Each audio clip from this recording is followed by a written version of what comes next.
केबे भाविछंती आमे जेतबेले कथा हो सेतबेले शब्दगुड़िको केमती सजेई होई आम मनर भावकु पूरापूरी प्रकाश करे। हाँ, एहा पछरे ओडिया व्याकरणर गोटे बहुत मजेदार अध्याय काम करे जार ना होछि वाक्य विचार। तेबे आजी आमे सेही वाक्य गढ़िबार कला विषय रे ही कथा हेबा। अच्छा, गोटे कथा भाबंतु तो किछि इटा गदेई देले कोन ताकू गोटे घर कहि हेबो? बिल्कुल नुहे। ठीक सेमती केवल किछि शब्द को एपटा सेपटा करी थोई देले ताहा गोटे सार्थक वाक्य हेई जायनी।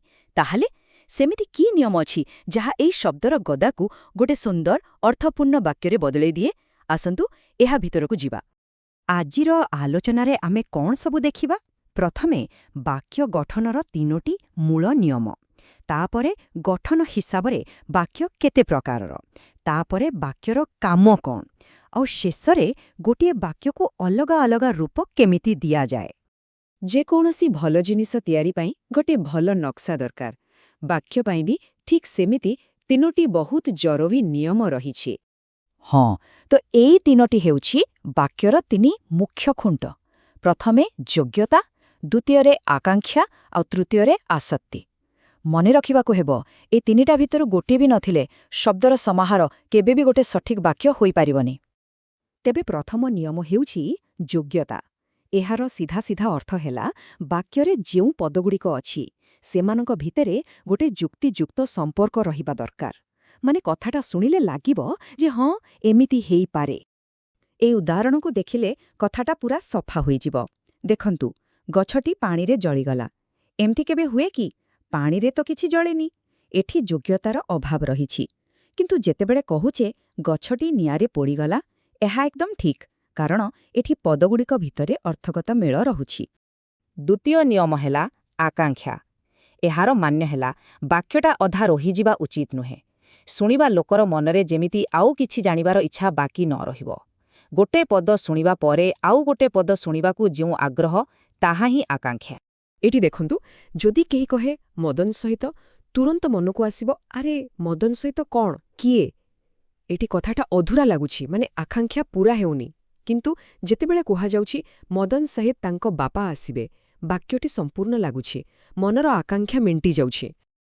आउ तृतीय नियम हेला आसक्ति, जहाकू निकटता भी कुहा जाए। एहार मतलब हेला वाक्यरे पदगुड़िक ठीक क्रमरे आउ पाखापाखी रहिबा दरकार। शब्दगुड़िक जदि एणेतेने खेली हेई रहिबो तेबे अर्थ बुझिबा कष्टकर हेइजिबो। एही भूल उदाहरणटीकू देखंतु। एथिरु किछि बुझी हेउछि कि? जम्मा नुहे, कारण शब्दगुड़िक ठीक जागारे नाही। किंतु जेतेबेले सेही शब्दगुड़िकू सजेई दिया जाउछि, गौतम तपसिद्ध हेले बुद्धत्व प्राप्त होई, सेतेबेले गोटे स्पष्ट अर्थ बाहरुछि। एहा ही हेउछि आसक्तिर कमाल। ठीक अछि, वाक्य गठनर मूलधुआ तो आमे जानिगले। एबे चालंतु देखिबा गठन दृष्टिरू वाक्य केते प्रकारर होई पारे। प्रथमे आसुछि सरल वाक्य। एहा सबुठु सीधा सळ।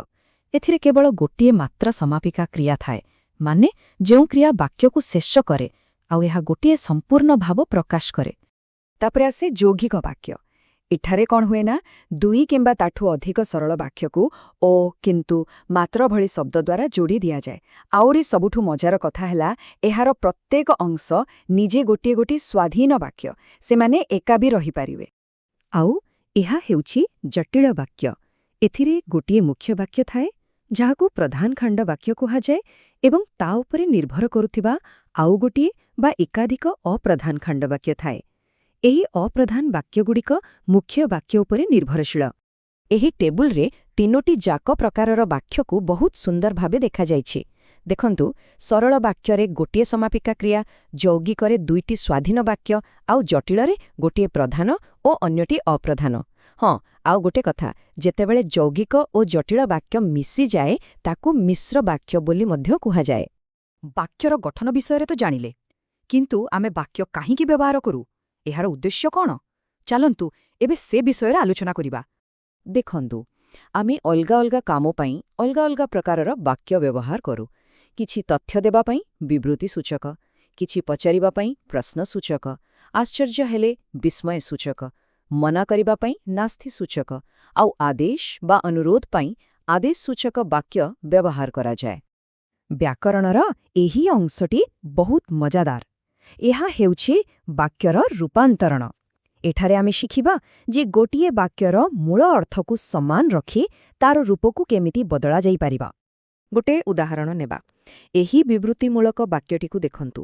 ଉତ୍କଳମଣି ଗୋପବନ୍ଧୁ ଥିଲେ ଜଣେ ସଚ୍ଚା ଦେଶସେବକ। ଏହା ଏକ ସାଧାରଣ ତଥ୍ୟ। ଏବେ ଯଦି ଏହାକୁ ଆମେ ପ୍ରଶ୍ନରେ ବଦଳେଇବା, ଅର୍ଥ କିନ୍ତୁ ସମାନ ରହିବ। ଆମେ କହିପାରିବା, ଉତ୍କଳମଣି ଗୋପବନ୍ଧୁଙ୍କ ଭଳି ସଚ୍ଚା ଦେଶସେବକ ଆଉ କାହାନ୍ତି? ଦେଖିଲେ, ଏଠାରେ ମଧ୍ୟ ଗୋପବନ୍ଧୁଙ୍କ ମହାନତା କଥା ହିଁ କୁହାଯାଉଛି, କିନ୍ତୁ ପ୍ରଶ୍ନ ମାଧ୍ୟମରେ। ଠିକ୍ ସେହିପରି ଏହାକୁ ନାସ୍ତିସୂଚକ ବାକ୍ୟରେ ବି ବଦଳି ହେବ। ଉତ୍କଳମଣି ଗୋପବନ୍ଧୁଙ୍କ ଭଳି ସଚ୍ଚା ଦେଶସେବକ ନାହାନ୍ତି। ଏଠାରେ ମଧ୍ୟ ଅର୍ଥ ସେଇଆ, କିନ୍ତୁ କହିବାର ଢଙ୍ଗଟା ଟିକେ ଅଲଗା। ତେବେ ଭାଷାର ଏହି ନିୟମଗୁଡ଼ିକୁ ଠିକ୍ ଭାବେ ବୁଝିଗଲେ ଜଣେ କେବଳ ଶବ୍ଦକୁ ଯୋଡ଼େନି, ବରଂ ନିଜ ଭାବନାକୁ ବହୁତ ଶକ୍ତିଶାଳୀ ଓ ପ୍ରଭାବଶାଳୀ ଢଙ୍ଗରେ ପ୍ରକାଶ କରିପାରେ। ପ୍ରଶ୍ନ ଏହା ଯେ ଏହି ଜ୍ଞାନକୁ ବ୍ୟବହାର କରି ଆଗକୁ କେଉଁ ନୂଆ ବିଚାରକୁ ଏକ ସୁନ୍ଦର ରୂପ ଦିଆଯିବ।